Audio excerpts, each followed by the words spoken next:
وعلیکم السلام ورحمۃ اللہ۔ یہ بڑی گہری باتیں ہیں، میں انہی چیزوں کو ذرا اپنے الفاظ میں بیان کرتا ہوں۔ دیکھیے، ڈاکٹر عثمانی رحمۃ اللہ علیہ کی جو دعوت ہے نا، یہ اللہ کا بڑا فضل و کرم ہوا ہے انسانیت کے اوپر کہ قرآن جو اپنی اصلی حالت میں موجود ہے، اس کی تشریح اپنی اصلی حالت میں موجود ہے، ان لوگوں نے، فرقہ پرستوں نے اور ان کے اکابرین نے اس کے اوپر جو دھول ڈال دی تھی اور اس کے اندر اپنے باطل نظریات کو شامل کر دیا تھا، ان کو ڈاکٹر صاحب نے آئینہ دکھایا ہے اور ان باطل نظریات کو پیچھے ہٹایا ہے صرف، باقی تو قرآن و حدیث رہ گیا۔ تو ڈاکٹر صاحب نے یہ چیز ثابت کی ہے کہ دیکھو، اللہ کا وعدہ بالکل سچا ہے، اللہ نے اپنے مومن بندوں سے وعدہ کیا ہے خلافت کا، اور ان کو اقتدار بخشے گا، زمین کے اوپر ان کو حاکم بنائے گا اور خلافت عطا فرمائے گا، ایک شرط کے ساتھ کہ وہ مومن بن جائیں اور وہ صرف اللہ کی بندگی کریں اور اللہ کے ساتھ کسی کو شریک نہ کریں۔ کہیں اس انداز سے اور کبھی اس انداز سے ان کو ابھارا کہ جب میں اپنے بندوں کو اقتدار بخشوں گا یا جب میرے بندے اقتدار میں آتے ہیں پھر وہ یہ کام کرتے ہیں، وہ سارے کام گنوائے کہ اس طرح وہ برائیوں کو ختم کرتے ہیں، نیکیوں کا حکم دیتے ہیں، صلاۃ کو قائم کرتے ہیں، یہ ساری چیزیں ہیں، اور شرک و کفر کا جڑیں اکھیڑ دیتے ہیں، برداشت نہیں کرتے شرک و کفر کو، اور طاغوت کا جھنڈا نیچے کرتے ہیں اور طاغوتوں کا کلا کما کرتے ہیں۔ تو یہ اللہ تعالیٰ نے ایک نقشہ بنوایا، صحابہ کے دور میں ایک اسلامی ریاست قائم ہو گئی۔ 300 سال تک تو تقریباً یہی قرآن رہنما رہا اور بالکل ایک انقلابی کتاب رہی۔ پھر آہستہ آہستہ اس کتاب کو گویا ایک ثواب کی کتاب یا احصال ثواب کی یا ایک مذہبی کتاب کی طرح سمجھا جانے لگا، اور اس سے رہنمائی لینے کی بجائے اس کو بالکل آہستہ آہستہ پسے پش ڈالتے چلے گئے۔ یہ مسلمان خاص کر، ان کے اوپر پھر اللہ کے عذاب آئے مختلف شکلوں میں۔ اب جب یہ دعوت اپنی اصلی حالت میں دوبارہ اٹھی ہے تو ظاہری بات ہے، ایک بڑی بنیادی یہ ایک جوہری بات تھی، توحید کی دعوت، رد شرک اور کفر بالطاغوت، اور یہ کہ یہ امت فرقوں میں بڑھ چکی ہے۔ تو ظاہری بات ہے اس طرح کے خیالات ذہن میں آتے ہیں کہ فرقے کیوں بنائے، آخر علماء نے کیوں فرقے بنائے؟ علماء تو دین جاننے والے ہوتے ہیں، یہ تو دین بتانے والے ہوتے ہیں، یہ تو شکوک و شبہات دور کرنے والے ہوتے ہیں، لیکن یہ کیا ظلم کیا ان علماء نے کہ انہوں نے شکوک و شبہات ڈال دی، امت کو فرقوں کے اندر بانٹ کے ان کی طاقت کو پارا پارا کر دیا۔ فرقے کس طرح بنتے ہیں؟ یہ طاغوت کیا چیز ہوتی ہے؟ طاغوت کس بلا کا نام ہے؟ تو یہ ساری چیزیں اللہ تعالیٰ نے اپنے مخلص مومن بندوں کو اپنی آنکھوں سے دکھائیں، کیونکہ آنکھوں دیکھا اور سنی سنائی بات میں بڑا فرق ہوتا ہے۔ اللہ تعالیٰ اپنے مومن بندے کے دل کو مضبوط کرنے کے لیے اس طرح کی چیزیں دکھاتا ہے اور پھر ان کو اندھیروں سے نکال کر روشنی میں لاتا ہے، نور میں لاتا ہے۔ تو اللہ کے فضل و کرم سے ہم نے اپنے آنکھوں سے دیکھا کہ فرقے کس طرح بنتے ہیں۔ یہ جتنے فرقے بن گئے اصل میں یہ فرقے ہیں، اور انہوں نے ایمان خالص کو اصل میں سمجھا ہی نہیں تھا، اور اسی وجہ سے اگر آپ ڈاکٹر صاحب کی تقریریں سنیں تو کئی موقع پر ڈاکٹر صاحب نے یہ بات کہی کہ کتنے لوگ ہیں جو عرصہ دراز سے ہمارے ساتھ چل رہے ہیں لیکن ابھی تک ان کو یہ بھی نہیں پتہ چلا کہ ہم کہنا کیا چاہتے ہیں۔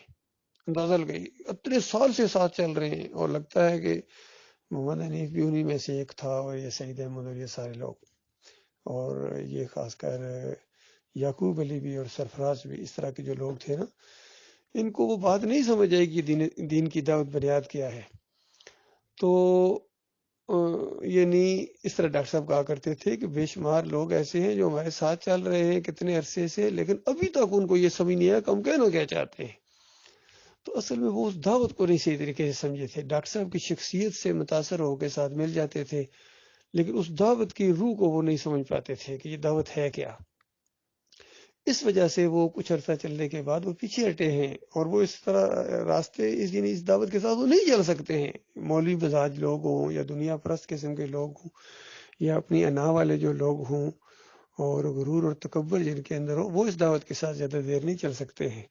لہذا جتنے یہ فرقے بنے ہیں، چاہے یہ ان کا مولوی بشیر کا فرقہ ہو، پھر یہ ہادی کا فرقہ بن گیا، پھر یہ غضنفر لوگ، پھر بخت زادہ، اس کے بعد یہ سرفراز یعقوب علی، تو خود محمد حنیف بھی ایک فرقہ بن گیا، پھر لانڈی والے یہ انیس الدین، تو یہ آہستہ آہستہ فرقے بنتے رہے ہیں۔ پھر یہ فیاض محمود باجوہ نے اب ایک علیحدہ اپنا معاملہ شروع کر دیا، تو یہ دائیو اور اختر بیگ یہ سارے یہ آہستہ آہستہ چھوٹی چھوٹی فرقیاں بنا رہے ہیں، اور یہ ہمیں اپنی آنکھوں سے نظر آ رہا ہے کہ فرقہ بنتا کیسے ہے۔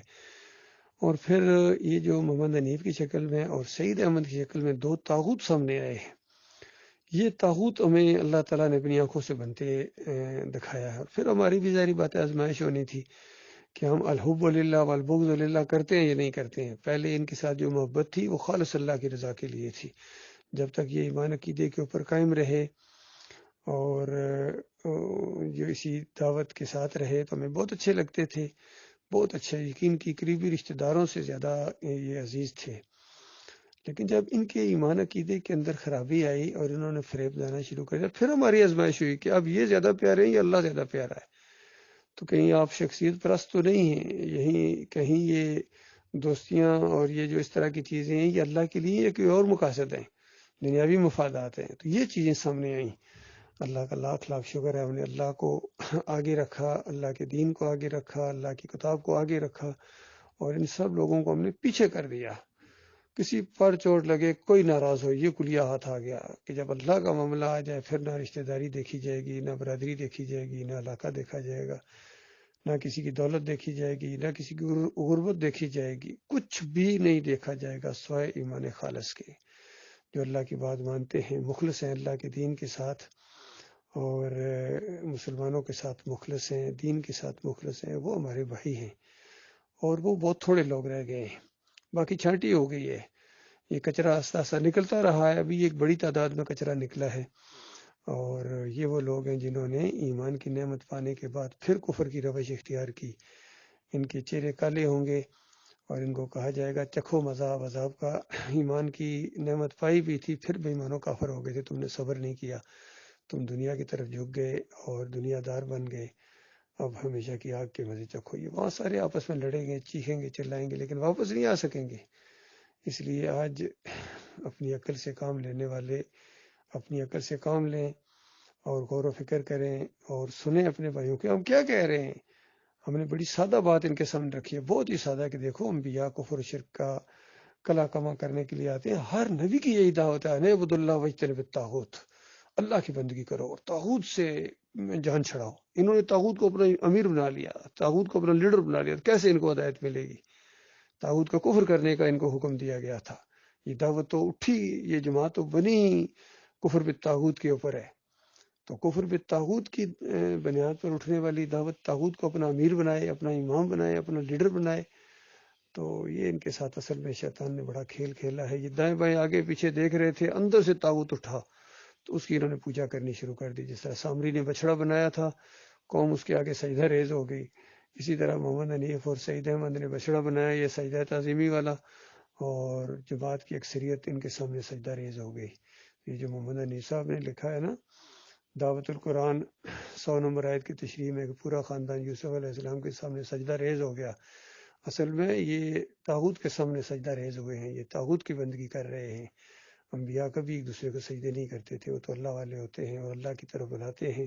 کسی بشر کا یہ کام نہیں ہے کہ اللہ تعالیٰ اس کو نبوت عطا فرمائے، اس کو کتاب اور حکمت اور دانائی عطا فرمائے، اور پھر وہ لوگوں کو کہے کہ مجھے سجدے کرو، مجھے اپنا داتا دستگیر مشکل کشا حاجت روا مانو، مجھے پکارو، کبھی ہو ہی نہیں سکتا۔ یہ نص ہے، سورہ مریم کی 58 نمبر آیت بھی اس سلسلے میں نص ہے کہ سارے انبیاء کی یہ سنت بیان ہوئی ہے کہ جب بھی ان کے سامنے اللہ کی نشانیاں آتی اور اللہ کی باتیں پوری ہوتی نظر آتی اور اللہ کے اوپر جب ایمان بڑھتا تو یہ فوراً سجدے میں چلے جاتے ہیں۔ تو یہ سارے انبیاء کی سنت ہے، اور وہاں تو یعقوب علیہ السلام کا نام لیا ہے اللہ تعالیٰ نے، تو یہ تو اسی سنت کے تحت یہ سجدہ ریز ہوئے ہیں، اللہ کے سامنے سجدہ ریز ہوئے ہیں۔ مسجود اللہ تھا، یوسف علیہ السلام نہیں تھے، اور یہ کہنا کہ یوسف علیہ السلام کے سامنے سجدہ ریز ہو گئے، یہ عقیدے کی خرابی ہے بھائی۔ جن کا ایمان صحیح نہیں ہوتا ہے وہ اس طرح کی تفسیر کرتے ہیں۔ یہ فتویٰ ہے ڈاکٹر مسعود الدین عثمانی رحمۃ اللہ علیہ کا، جو ان کے اوپر لٹکتا رہے گا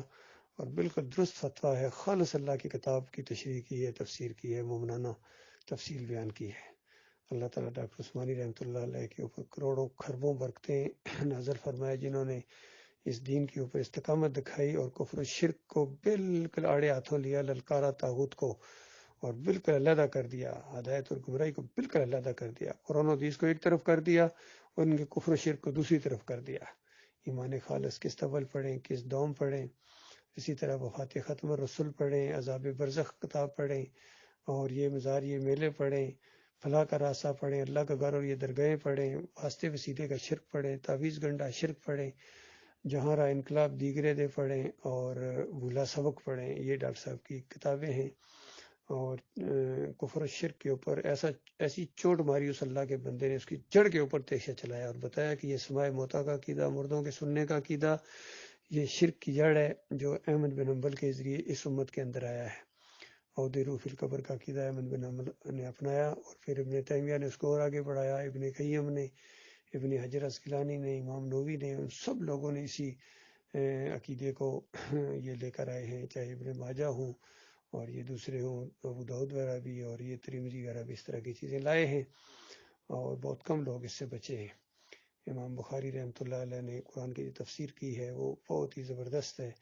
امام مسلم رحمۃ اللہ علیہ نے بھی اسی راستے پر چلنے کی کوشش کی ہے۔ تو اس انداز سے یہ پوری بات سامنے لائیں۔ پھر صوفیوں کو آڑے ہاتھوں لیا کہ سارے صوفی، چاہے عبد القادر جیلانی ہوں، محی الدین چشتی ہوں، علی اجویری ہوں، امام غزالی ہوں، اور یہ رابعہ بصری، ابراہیم ادم، اور بعد میں مجدد افسانی، اور یہ سارے کے سارے شاہ ولی اللہ کا پورا خاندان، انہی کے یہ صوفیانہ اور تصوف کا دین انہوں نے پیش کیا ہے، قرآن و حدیث سے بالکل یکسر مختلف دین ہے۔ تو یہ پھیلاتے رہے، برے صغیر میں انہوں نے تصوف لایا ہے، اسلام نہیں۔ جو اسلام کو مانتے ہی نہ وہ اسلام کیسے پھیلائیں گے؟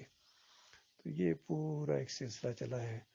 اللہ کا لاکھ لاکھ شکر ہے، مالک نے ایمان کی نعمت عطا فرمائی ہے، شرک کی پہچان اور توحید کو ہم پہچان گئے ہیں۔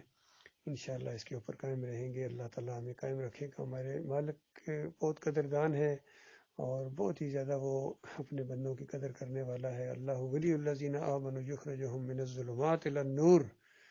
اللہ اپنے مومن بندوں کا حامی و ناصر ہے، وہ ظلمات سے نکال کر نور میں لاتا ہے۔ نور میں اللہ تعالیٰ میں لے کر آیا ہے، اور گزشتہ 37 سال سے یہ نور بڑھتا چلا جا رہا ہے۔ ان بےایمانوں نے جو میرے خلاف کتاب لکھی، من النور الی الظلمات، اس کا ہیڈنگ بنایا، انہوں نے مضمون کا نام رکھا کہ گویا ارشد جو ہے وہ ظلمات میں چلا گیا ہے، یعنی اللہ کو سجدہ مانتا ہے۔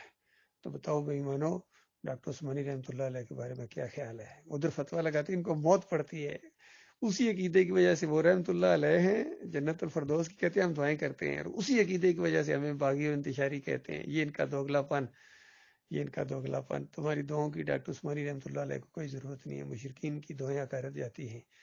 ڈاکٹر صاحب کو جو اللہ نے عزت دی ہے وہ دے دی ہے، اور ان کو ایمان کی پہچان اب سمجھا جاتا ہے اس دور کے اندر۔ قیامت تک ڈاکٹر عثمانی کا جب نام سنیں گے لوگ تو ان کے ذہن میں یہی آئے گی کہ طاغوت کا دشمن عالم دین گزرا ہے، اور کفر و شرک کی جڑ کے اوپر تیشہ چلانے والا، اور توحید کا پرچارک تھا، دیوانہ تھا توحید کا، اور اس راستے میں وہ جم گیا تھا۔ اللہ کا بندہ، اللہ کی توفیق سے اللہ تعالیٰ ہمیں بھی اسی راستے پر چلائے۔ اللہ تعالیٰ ہم سب کا حامی و ناصر ہے۔